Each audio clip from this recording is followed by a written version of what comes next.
Amidst the height of the Battle of Britain, the German Luftwaffe launches a series of all-out raids on Royal Air Force Fighter Command airfields in the southeast of England to achieve aerial superiority for Operation Sea Lion. The 18th of August 1940, that will become popularly known as the hardest day, will be the battle's most costly day for both sides. Air operations are initially limited to photo reconnaissance sorties until the first striking force of the day takes off just before midday. The unexpected vanguard consists of 9 Do-17s of 9th Staffel KG-76, led by Hauptmann Joachim Roth from the navigator's seat of Oberleutnant Lamberty's aircraft. The image seen on screen is one of a series of photographs taken during the journey to the target. The specialist low-level unit flies at roughly 50 feet or 15 meters or less, with the journey being documented by 2 war reporters, Rolf von Pebbel and George Hinz. 108 bombers and 150 fighters have been dispatched to deal a knockout blow to RAF Kenley and Biggin Hill. The plan dictates that after fighter sweeps have engaged British interception forces, 12 Ju-88s of 2nd Grupper KG-76 will dive bomb Kenley, followed by a low-level attack by 9th Staffel KG-76, as Biggin Hill is simultaneously bombed by 60 HE-111s of KG-1. The coup de grace on Kenley will then be delivered by roughly 30 Do-17s of 1st and 3rd Grupper KG-76.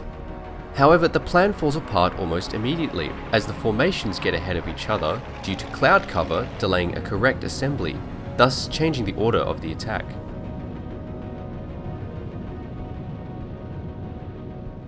As this occurs, chain-home radar stations and observer corps positions track the German formations and plot groupings of 60 plus as they cross the English coast. Scramble orders are relayed to No. 11 Group Fighter Command, who order 32, 64, 615, 610 squadrons to take off from Kenley and Biggin Hill to defend their airfields. 17, 54, 56, 65 and 501 squadrons are also scrambled to patrol the Canterbury-Margate line.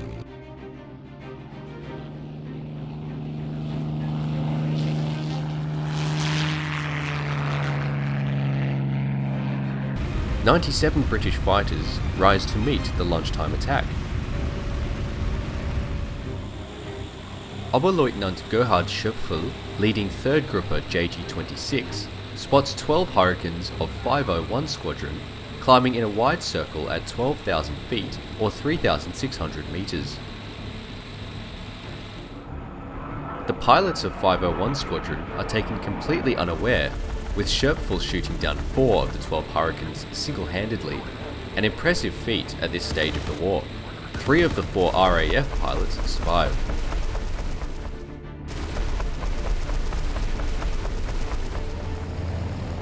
The first to approach Kenley are 9th Staffel KG-76. Remaining undetected for most of their run into the airfield, Fighter Command scrambles 111 Squadron from RAF Croydon to patrol above the airfield at 3,000 feet or 900 meters just in time. War photographer Rolf von Pebbel dramatically recalled his experience for the newspaper Der Adler. "We are buzzing along at 300 kilometers per hour at an altitude of 5 meters over English countryside. Every terrain elevation provides us with cover. It is a continuous movement up and down. I photograph what I can."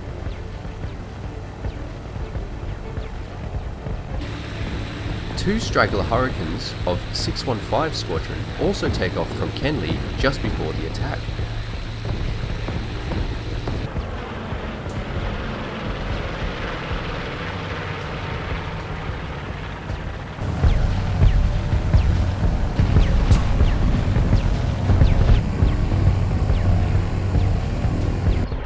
In preparation for low-level attacks such as this, the RAF have installed parachute and cable systems amongst blast pens on the northern end of the airfield, designed to be fired up by rocket, snag an aircraft in its cables and drag them to the ground.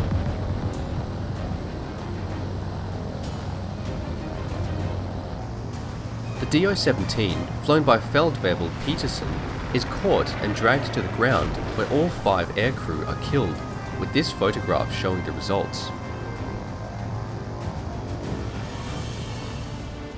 Arguably, the most famous and rare photo of the day is taken by von Pebble as his aircraft flies over the blast pens of 64 Squadron.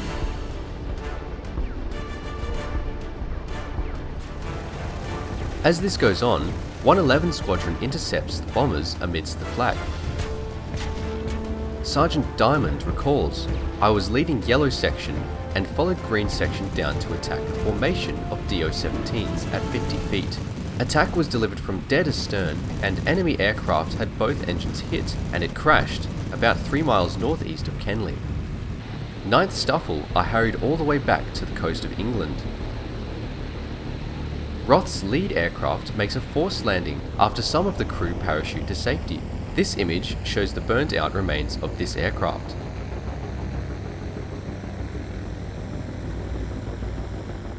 In summary, 9th Stuffle KG-76 arrived well before the main force. 4 of 9 aircraft were lost, 3 main hangars were destroyed, several buildings and aircraft were also destroyed.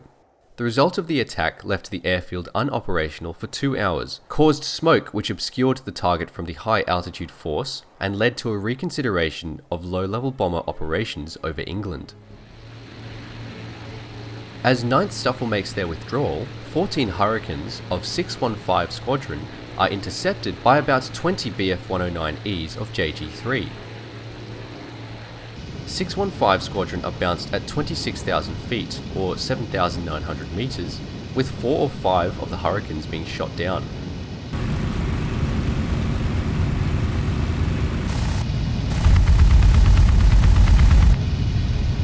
As JG-3 successfully prevent some RAF fighters from reaching the bombers, more climb to meet the force.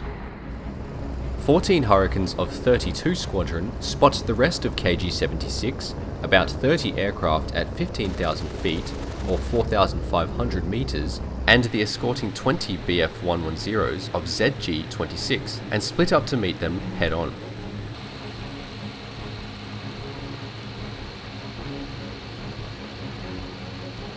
Pilot Officer Alan Eckford fires a long burst into one of the DO-17s, which is confirmed as shot down.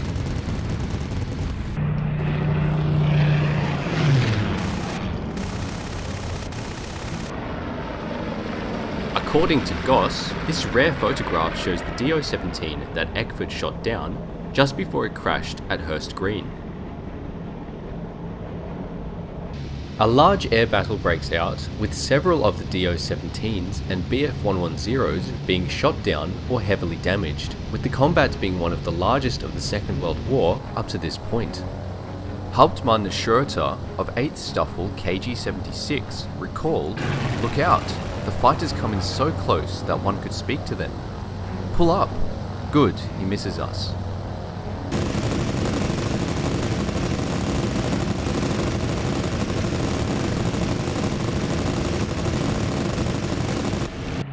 As the bombers are dropping their payload, 8 Spitfires of 64 Squadron arrive and join the attack.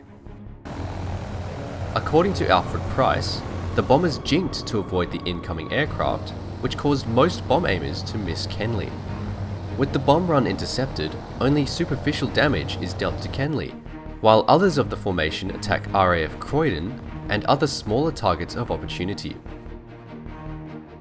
This photograph, taken by the high altitude bombers, shows the results of the earlier attack on Kenley.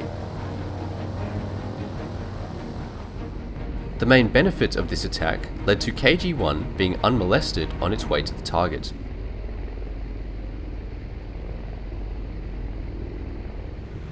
With Kenley burning and emitting a lot of smoke, the 12 Ju-88s of 2nd Grupper KG-76 divert to attack RAF West Malling.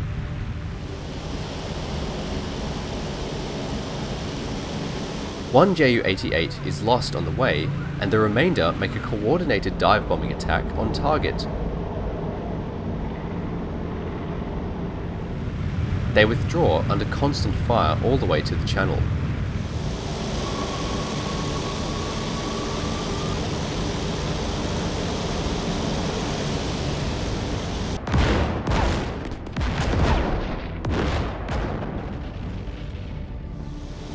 With the RAF prevented from attacking the 60 HE-111s of KG-1, they are allowed a clear run into the target.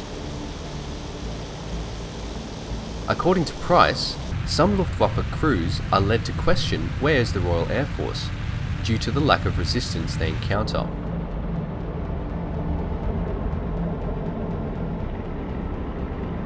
However, the bombers mostly miss Biggin Hill.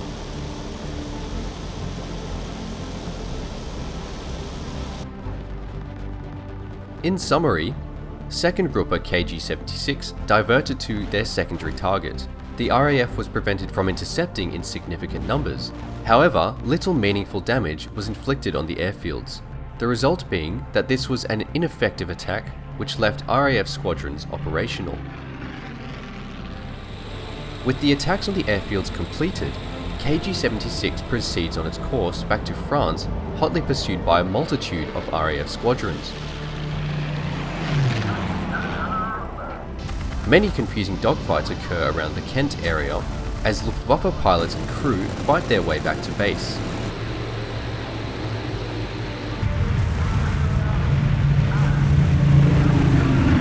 During this withdrawal, Flight Lieutenant Robert Stanford Tuck of 92 Squadron flies an emergency sortie after being off duty in Northolt. After shooting down a Ju-88 over Beachy Head, his 12th victory, his damaged engine shuts off and he is forced to bail out. Tuck will become one of the RAF's most decorated pilots and will achieve 29 confirmed victories before he becomes a POW in January 1942. In a combat over Ashford, 5 Bf-110s are intercepted by 12 Hurricanes of 56 Squadron, who shoot all 5 down.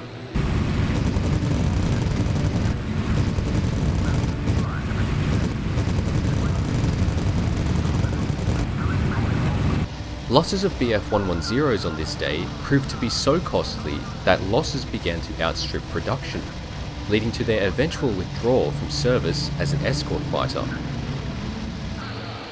One of these aircraft, flown by Lieutenant Hans-Joachim Kastner, is heavily damaged and force lands.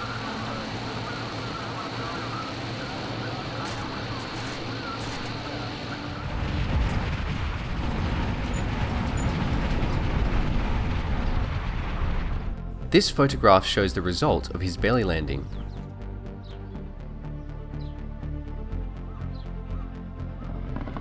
By 1350, RAF fighters are returning to base to rearm and refuel. Some damaged German aircraft ditch or crash into the channel, while the rest return to various bases scattered around the Calais to Normandy region.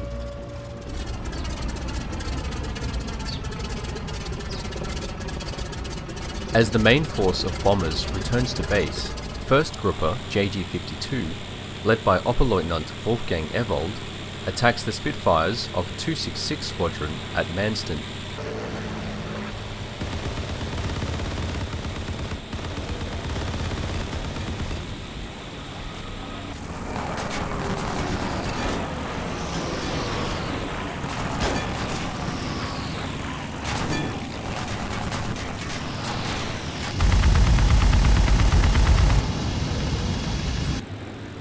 Two Spitfires are left ablaze and 6 are damaged.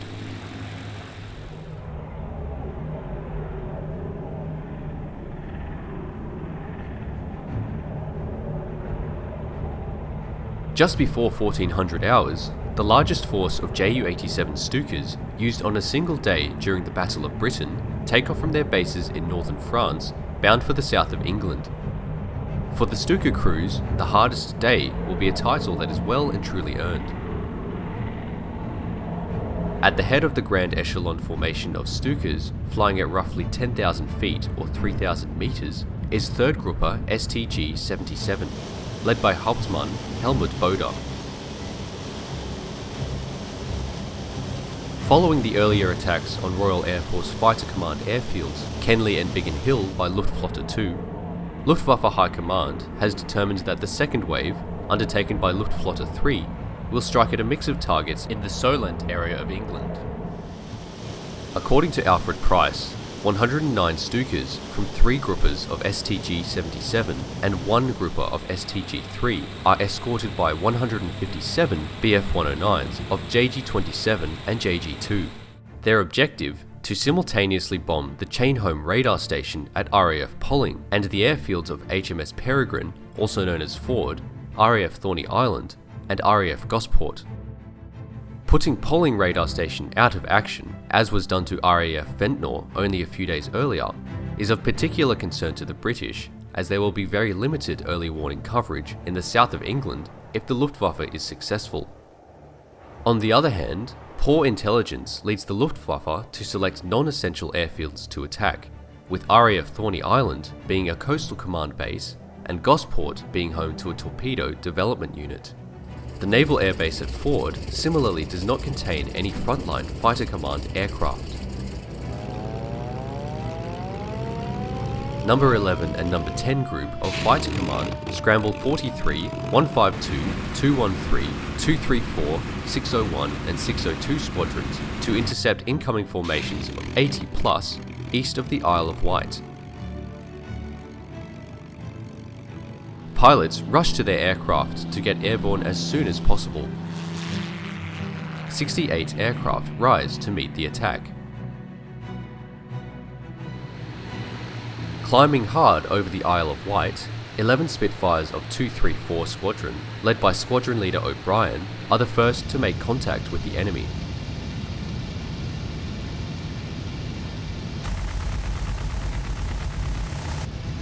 Unable to break through the covering fighters of JG-27 to get to the dive bombers, several German fighters are shot down in the ensuing dogfights. Meanwhile, the stately Ju-87 formations split up to attack their respective objectives. Fatefully, as the Ju-87s diverge, the fighter escorts leave 1st Grouper STG-77 out of effective range of cover.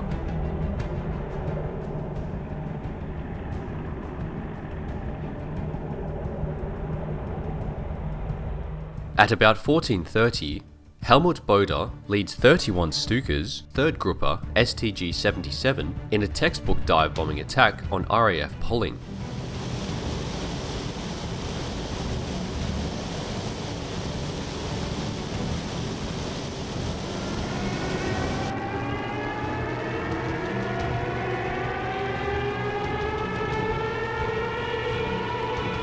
As he dives at 80 degrees, Boder fires his 2 machine guns, then drops his payload.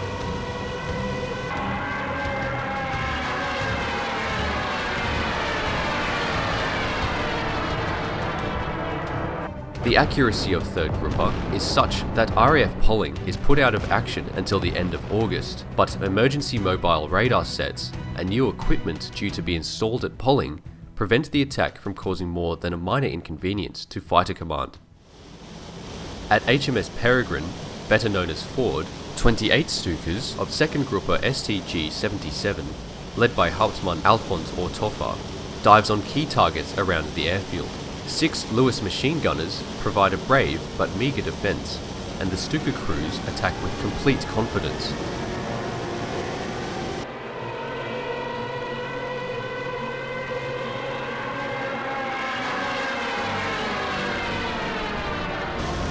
Such precision bombing means that Ford's fuel dump is hit early on and several hangars are destroyed.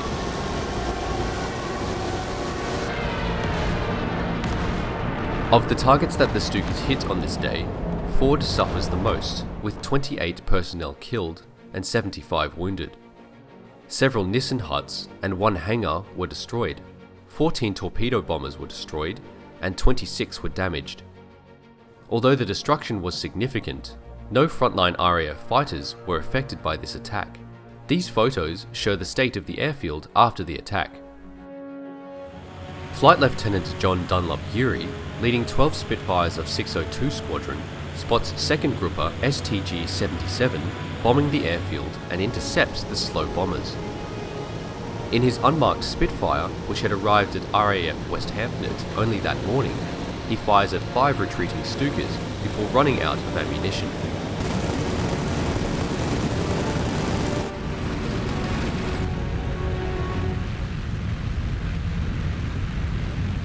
Sergeant Basil Wall forces down Oberfeldwebel Schweinhardt's Stuka that lands on Ham Manor Golf Course near Polling, as shown in this photo.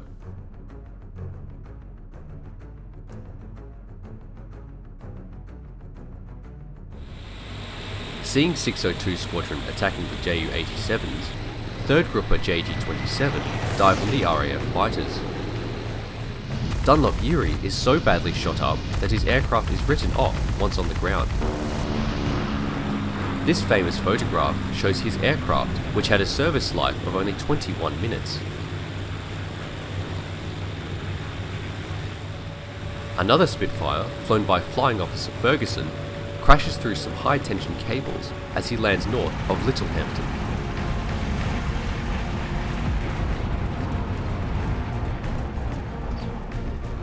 As this occurs, 9 Hurricanes of 43 Squadron, led by Flight Lieutenant Frank Carey, and 10 Hurricanes of 601 Squadron, led by Flying Officer Rhodes Morehouse, are vectored to patrol RAF Thorney Island at 10,000 feet or 3,000 metres. They encounter the unescorted 28 Stukas of 1st Grouper of STG-77, led by Hauptmann Herbert Miesel, which they attack as the Stukas line up for their dive bombing runs. 1st Grouper STG-77 suffers horrendously in the following moments.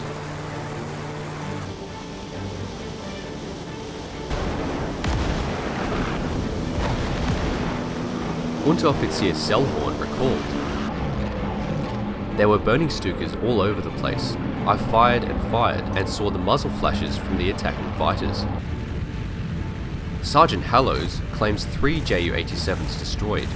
He recalled, "I fired 2 short bursts as a line astern formation of 5 Ju-87s. 2 people bailed out of number 4 machine and 2 out of number 5 machine."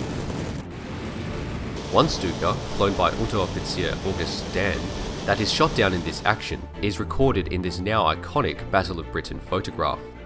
Both crew are killed.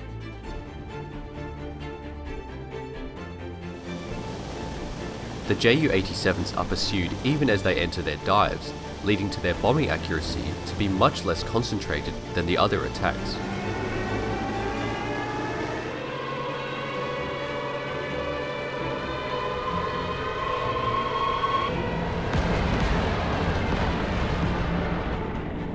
Once the Stukas finish their bomb runs, they are relentlessly hunted down by the Hurricane pilots, who later noted that the Stukas easily caught on fire.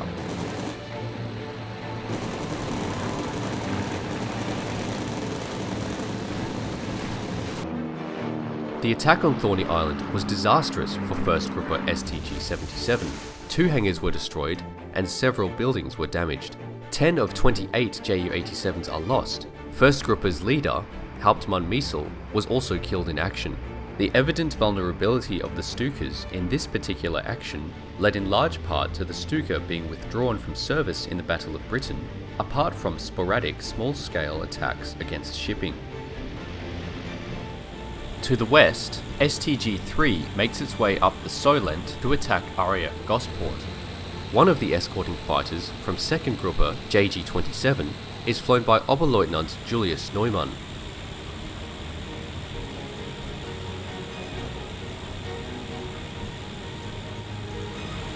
JG-27 gets involved in an air battle with the Spitfires of 234 Squadron and Hurricanes of 213 Squadron to prevent the RAF fighters from getting to the Ju-87s.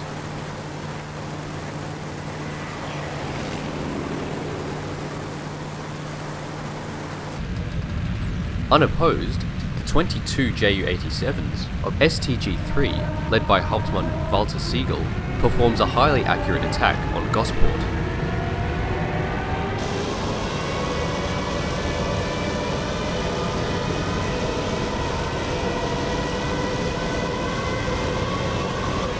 Two hangars are damaged and several buildings are destroyed. Although successful, no frontline RAF fighters were affected by this attack. Some Stuka pilots of the already devastated 1st Grouper STG-77, who retreat low over the Isle of Wight, are intercepted again by 11 Spitfires of 152 Squadron, led by Flight Lieutenant Boytel Gill.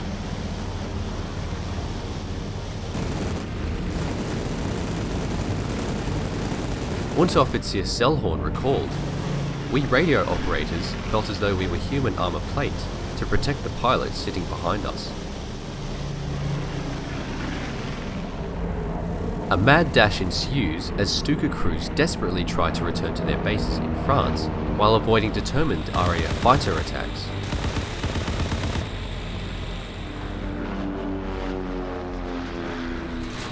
After damaging a Spitfire, Oberleutnant Neumann's Bf 109 is hit and is forced to land on the Isle of Wight. Neumann is photographed here as a prisoner of war at Victoria Station later in the day.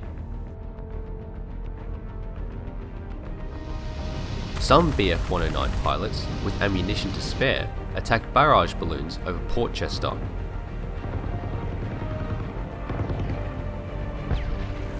RAF fighters begin returning to base to rearm and refuel. For some of the Ju-87s, damage suffered over England makes the Channel crossing a daunting prospect, but the majority of the bombers make it home.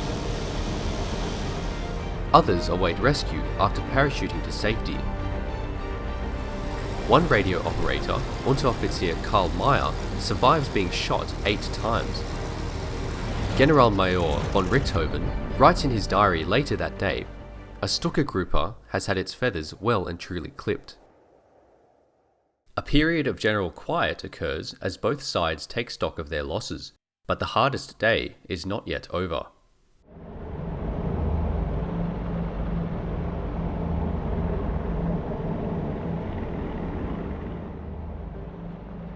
At about 1710 hours, the final significant raid of the hardest day approaches England. 2 large forces of Luftwaffe bombers are tasked with landing the death blow upon the supposedly finished Royal Air Force as a coup de grace for the day's efforts. One of the bombers is flown by Major Reinhold Tamm, leader of 2nd Gruppe KG-53.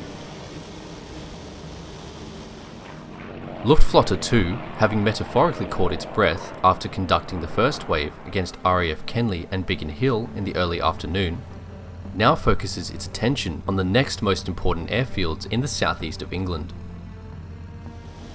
109 bombers of KG-53 and KG-2, and 104 fighters and heavy fighters taken from JG-3, 26, 51, 54 and ZG-26 cross the Channel. 51 HE-111s of KG-53 are bound for RAF North Weald. 58 DO-17s of KG-2 will strike at RAF Hornchurch. The bomber crews fly at about 12,000 feet or 3,600 meters in stepped-up VIX. While the selection of targets for this raid are sound, pervasive reports of the RAF being on its last legs are conveyed to and believed by Luftwaffe commanders. The reality on the ground, or more aptly in the air, is very different. Number 11 Group sector controllers initially scramble 32, 54, 56 and 501 squadrons to cover the Canterbury-Margate line. Soon after, 85, 151 and 257 squadrons are scrambled to reinforce the interception of the northerly raiding force. Elements of 46 Squadron from Number 12 Group accompany this force. 1, 64 and 111 squadrons and others are also ordered into the air, but generally do not engage the incoming raids. 11 Spitfires of 54 Squadron, led by Squadron Leader James Leithart, and 12 Hurricanes of 56 Squadron, led by Squadron Leader Graham Manton, are the first to engage the enemy. Flying Officer Westmacott recalled, "I must say I gulped a bit. It looked an enormous raid. Diving from a higher altitude, Bf 110 pilots of ZG-26 break up this attack and a series of vicious dogfights take place." Flight Lieutenant Gracie recalled, "There were a lot of Messerschmitt 110s about, and they all seemed to be picking on me. 2 Bf 110s are shot down in this combat."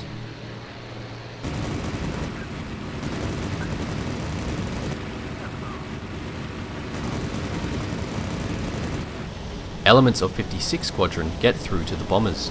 Flying Officer Weaver fires a 10-second burst at one of the rearmost HE-111s. This aircraft, flown by Lieutenant Walter Lieber, is forced to crash land on Foulness Island. It is the single loss of the bombers on the inbound flight. The victory is shared by Weaver and Pilot Officer Hopkin of 54 Squadron. Heading for the southerly raiding force, 15 Hurricanes of 501 Squadron, 9 Hurricanes of 32 Squadron, led by Squadron Leader Michael Crossley, spot the bombers and set a course to intercept. Flight Lieutenant Peter Brothers remembered, "I observed about 100 enemy aircraft. They were stepped up with fighters behind and were too far away to distinguish their type."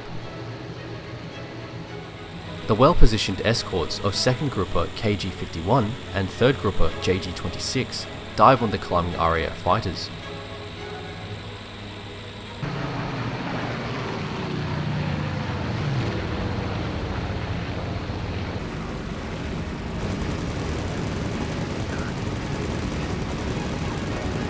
Five of the BF-109s are shot down in the furball, including leader of 5th Staffel JG-51, Hauptmann Horst Tietzen, veteran of Spain, the Low Countries and France with 27 victories, who is killed.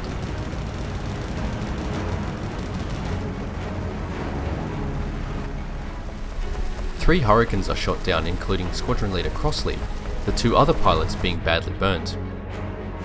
All 3 RAF pilots parachute to safety.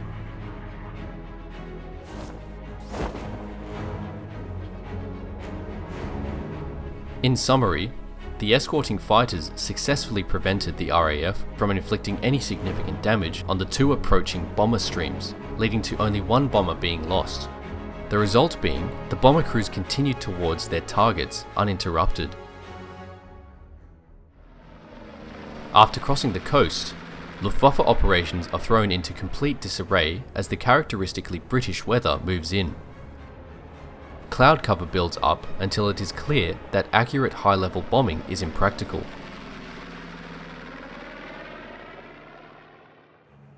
The 2 raiding forces turn for home at 1740 hours without having achieved their objectives.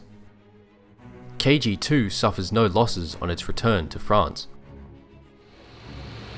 On the other hand, KG-53 is caught during its withdrawal by 4 fresh RAF squadrons. 151 Squadron, comprised of 12 Hurricanes, is joined by Wing Commander Victor Beamish, and 1 experimental cannon-armed Hurricane, flown by Flight Lieutenant Richard Smith.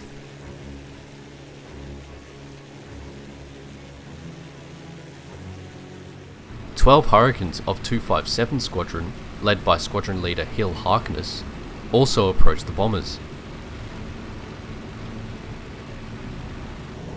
Flying Officer Richard Milne recalled, "The complete formation of HE-111s turned to port and commenced heading in the opposite direction."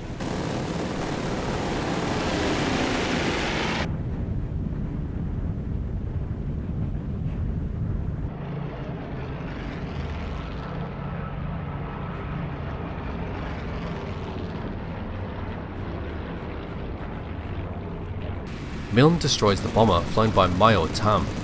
According to Milne's report, the bomber explodes and all crew are killed as the bomber falls into the sea.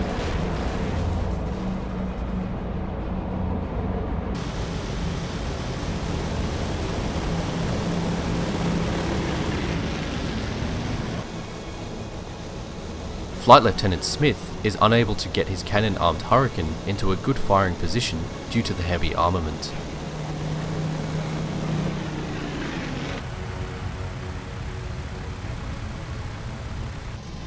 Sergeant Girdwood is shot down by a BF-110 and bails out safely.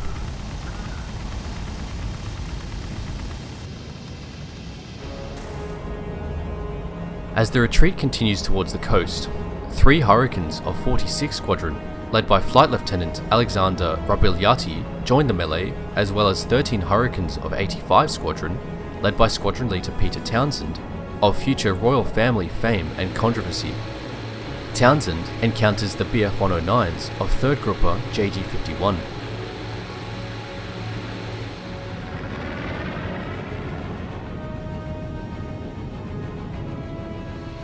Having taken off without permission to join 85 Squadron, Pilot Officer James Marshall runs out of ammunition while attacking an HE-111, likely from 2nd Grouper KG-53. He rams the tail of the bomber, damaging his wingtip in the process. It is unclear what happens to the HE-111 from historical records, but it is most likely damaged and returns to base. The battle continues out over the channel. One damaged HE-111, flown by Unteroffizier Grasser, falls away from the formation and ditches in the sea. The crew spends 26 hours stranded in their dinghy until they are rescued. One Hurricane, noted for its unorthodox paint scheme, is flown by Flight Lieutenant Richard Lee, veteran of France with 9 victories. He is last witnessed by Squadron Leader Townsend. His body has never been found.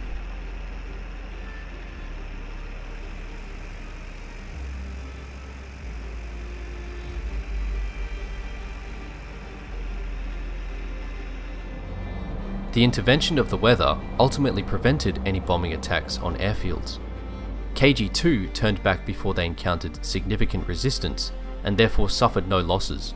KG-53 suffered losses due to the effective vectoring of several RAF squadrons that attacked the formation at a vulnerable moment. The result? The strategic objective set out by the Luftwaffe to take out key airfields fails.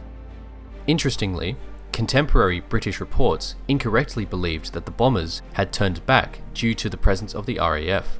It was a great propaganda victory, but the truth was the weather had saved the day. RAF fighters returned to base to refuel and rearm. For the exhausted pilots, their flying is finally done for the day. Ground crews begin repairing damaged aircraft to send them up the following day.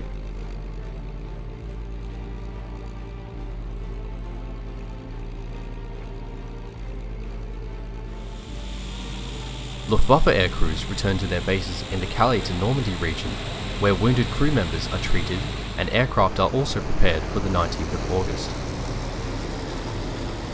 During the night, the RAF and Luftwaffe send night bombing raids. The events of these are outside of the scope of this video, but no significant damage is dealt by either side. One little known event also occurs at 23:50 hours near Windrush Airfield, Gloucestershire.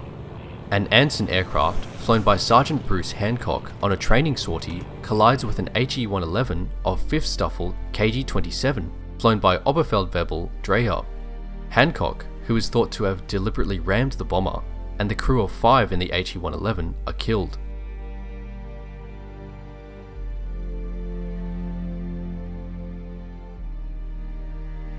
The 18th of August 1940 is now known to have been the most costly day of the Battle of Britain, much more so than the better known 15th of September, which is now Battle of Britain Day. The Luftwaffe had aimed to wear down the RAF through a series of attacks on airfields and radar installations. In this, it had failed, and so the ultimate goal of achieving aerial superiority for Operation Sea Lion still seemed far out of reach. The RAF had unarguably suffered in preventing this, but the resilience of fighter command airfields and the high level of organisation of RAF communication systems demonstrated that aerial superiority was nigh impossible without the Luftwaffe losing more aircraft and personnel than it could afford. The 18th of August, rather than the 15th of September, should be remembered as the true Battle of Britain Day.